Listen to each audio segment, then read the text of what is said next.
안녕하세요. 보험 연주가 송현주입니다. 지금 보험 설계사들이 가장 집중해야 할 고객 연령층은 어떻게 될까요? 우선은 모든 연령층이 가능한데요. 저는 조금 시니어층을 맞춤으로 팀원들에게는 많이 권하고 있고, 저도 그 연령대를 좀 선호하고 있습니다. 60대 이상을 좀 선호하는데, 왜냐하면 출생 인구가 지금 새로 난 아이들이, 태아들이 많지 않잖아요. 우리가 고령화 시대로 가고 있는데, 그래도 우리가 시니어들이 엄청 많아요. 예전에 보험 시장은 이 시니어층이 들 수 있는 보험들이 많지 않았고, 유병자들이 가입할 수 있는 보험들이 좀 적었거든요. 근데 요즘은 나이가 많이 들어도 가입할 수 있는 보험들이 많고, 어쨌든 몰라서 가입을 못 하시는 분도 있겠지만은, 이런 부분들을 제가 잘 설명드리고 그 층으로 가면 저희가 상담할 수 있는 폭이 조금 더 넓으시고요. 그분들은 우리 엄마뻘, 아빠뻘, 그러다 보니까 마인드도 좋으세요. 젊은 사람들은 너무 빽빽하게 나이를 측정하고 뭐 버르장머리 없는 사람도 있지만, 체계적으로 하다 보니까 이 체계적이 나쁜 거는 아닌데, 우리 설계사님들이 가시면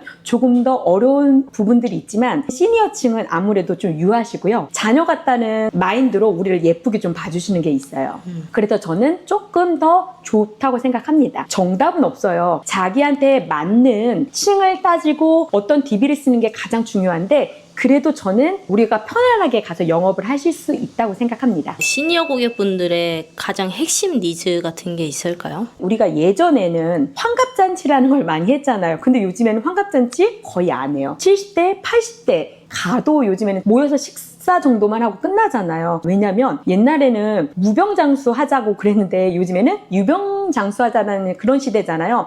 아프지만 죽을 수가 없고, 아프지만 자꾸 병원에서 의료기술이 발달하다 보니까 돈만 있으면 살 수 있는 시대가 되어버렸습니다. 그렇기 때문에 내가 늙어서 나이가 들어서 은퇴 이후에 의료비가 가장 많이 들 때를 위해서 준비를 해야 되고요. 그 다음에 오래 살 수밖에 없으니까 내가 은퇴 자금을 가장 많이를 준비해야 된다고 생각을 합니다. 근데 제가 상담을 하다 보면 이런 얘기들을 한 번도 안 들으신 분들이 너무 많아요. 그렇기 때문에 현재 시니어층이 이런 마인드가 좀 크시고요. 그 다음에 의료비를 준비를 해야겠다는 그런 니즈가 아주 많으세요. 그러면 지금 연금 준비를 한다 하면, 예를 들면 시니어층은 복리로 이 모든 것들을 계산해서 어쨌든 나중에 내가 낸 금액보다는 많이 받을 수 있는 금액을 만들 수 있는 게 어쨌든 적어지잖아요. 보험으로 해결할 수 있는 부분들을 많이 권해드리고, 그래서 제가 또 그런 관련된 일들 하고 또 공부도 많이 했습니다. 돈이 많은 고객이라면 나이가 그렇죠. 많을 때 상속이나 증여를 엄청 고민하실 것 같은데, 그렇죠. 반대로 또 돈이 많이 없으신 분들은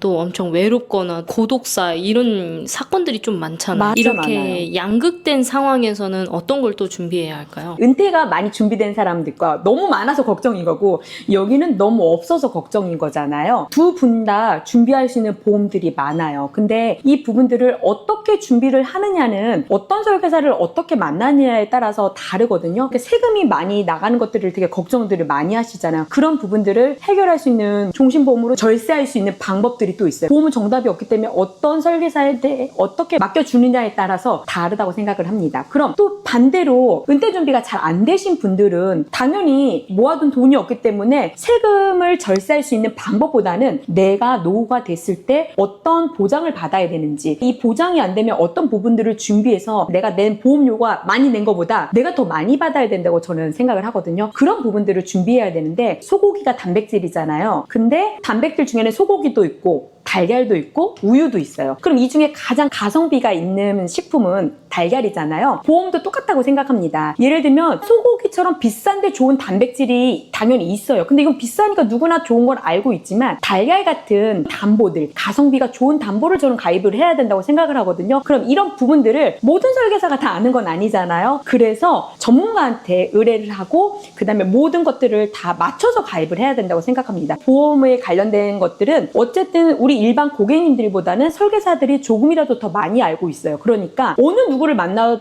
어떤 간에 무조건 이들이 설명하는 거를 100% 믿는다고 생각을 하는데 보험을 본인들이 볼 줄을 조금 아셔야지 어느 누가 오든지 좀 속지를 않거든요. 그래서 저는 가서 뭐라고 얘기했냐면 우리 고객님이 어떤 사람을 만나든지 간에 본인의 보험을 본인이 보실 수 있는 어느 정도의 능력치는 있어야 된다고 생각해서 저는 먼저 그거를 가르쳐드리고 그 다음에 본인 보험을 볼 수 있게끔 도와드려요. 그랬더니 숫자라든지 데이터를 가지고 얘기하기 때문에 뭐 시니어든 젊은 층이든 확률이 높다고 생각합니다.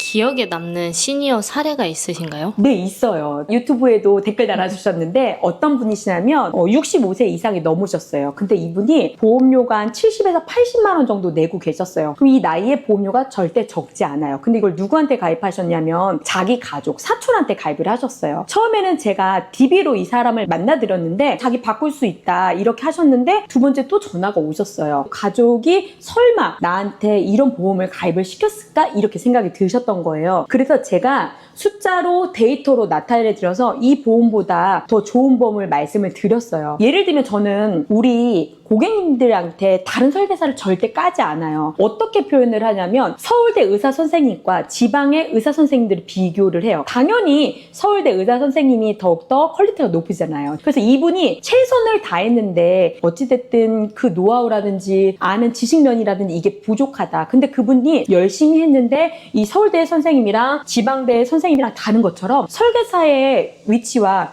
설계사의 능력치가 다르다 이렇게 표현을 한 거죠. 그래서 제가 이 사람보다는 조금 더 나았기 때문에 우리 고객님께 이렇게 좋은 상품을 권해드릴 수 있다. 제가 일일이 모든 담보의 증권을 뽑아서 가격을 일일이 다 체크했어요. 똑같은 조건 안에 똑같은 거를 했더니 보험료가 확 내려가더라고요. 그래서 좋은 보험을 유지를 하려고 했는데 이 분이 가족 설계사한테 들었던 그 말이 전혀 다른 거예요. 그래서 제 말과 가족 설계사가 해줬던 말을 정말 맞는지 확인을 하셨어요. 그래서 그거를 이왕이면 가족한테 정말 듣고 싶었던 거예요. 그래서 가족한테 말했는데 설계사 분께서 오히려 거짓말을 하셨어요. 그래서 유지도 하려고 했다가 모든 거 다 깨주세요. 이렇게 된 거예요. 그래서 좀 마음이 아픈 사례가 있었어요. 그런데 그 고객님이 뭐라고 말씀하셨냐면 차라리 제가 능력치가 부족해서 이게 부족해서 이렇게 했다. 그러면 좋은 상품 몇 개는 그래도 유지를 하시려고 하셨대요. 그래서 너무너무 마음이 아파하셨거든요. 근데 또 이 설계사님 말고 기존에 자기 보험을 관리를 하다가 보험을 그만두셔서 이간된 설계사가 있었어요. 근데 그분이 연락이 또 오신 거예요. 그때도 이거 진짜 가족 설계사 맞느냐? 가족 설계사라면 이렇게 설계를 할 수가 없다. 막 이랬을 때 그때는 믿지 않으셨대요. 근데 저한테 해지를 하고 가입을 하셨는데 이 설계사가 또 연락이 오신 거예요. 고객님 안 좋은 보험을 또 다 드셨네요. 이분 도대체 누구예요? 이렇게 해서 연락이 오셨대요. 그래서 고객님이 화가 나셔서 저한테 연락이 오셨어요. 그래서